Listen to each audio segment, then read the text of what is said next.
Now, this week's Art Talk is about the Taxco Silver Renaissance brought about by William Spratling. Hello, Sarah. Let's go ahead and dive into this. Morning, everyone. So yes, today we are focusing on silversmith William Spratling.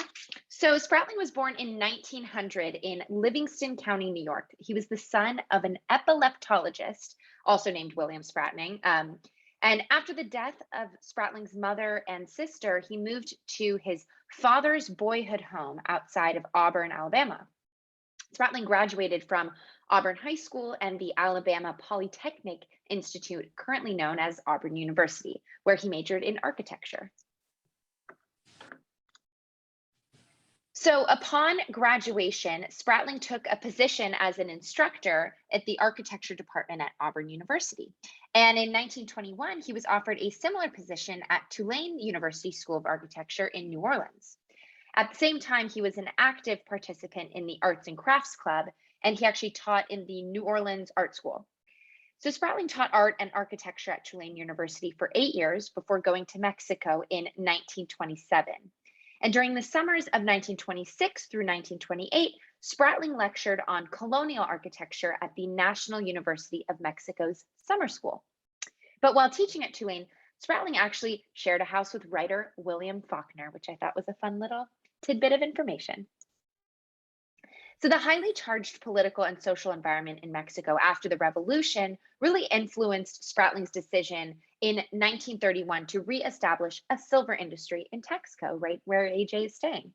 So Taxco was a traditional site of silver mines. And if you saw the PowerPoint that was happening just before 10 o'clock, there was a slide about Mexican silver. So the Aztecs used it in ceremonies as gifts to the gods, but there was no real silver working industry. So Spratling began designing works in silver based primarily on pre-Columbian and traditional motifs, and he hired local goldsmiths to produce these designs in Taxco. So Spratling was the primary designer for his workshop Taller de las Delicias, and he was insistent on the high quality and the materials and techniques used in production.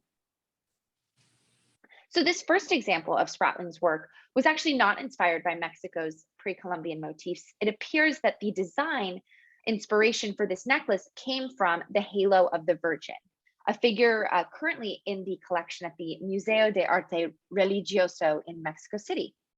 The sun rays of this pectoral necklace are borrowed from a colonial silver halo of a sculpted image of the Virgin.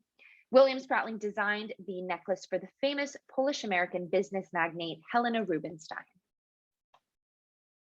His work served as an expression of Mexican nationalism. And although he's credited with reestablishing the silver mine in Taxco, he also really gave the Mexican artisans the freedom to create designs in non-European forms. And this is also likely why there isn't a ton of detailed information on each piece, because both Spratling and the other artisans created designs. And because of his influence on the silver design industry in Mexico, Spratling has been called the father of Mexican silver. So here's a traditional cuff that can be worn either on the wrist or higher up on the bicep. It's made from both silver and malachite.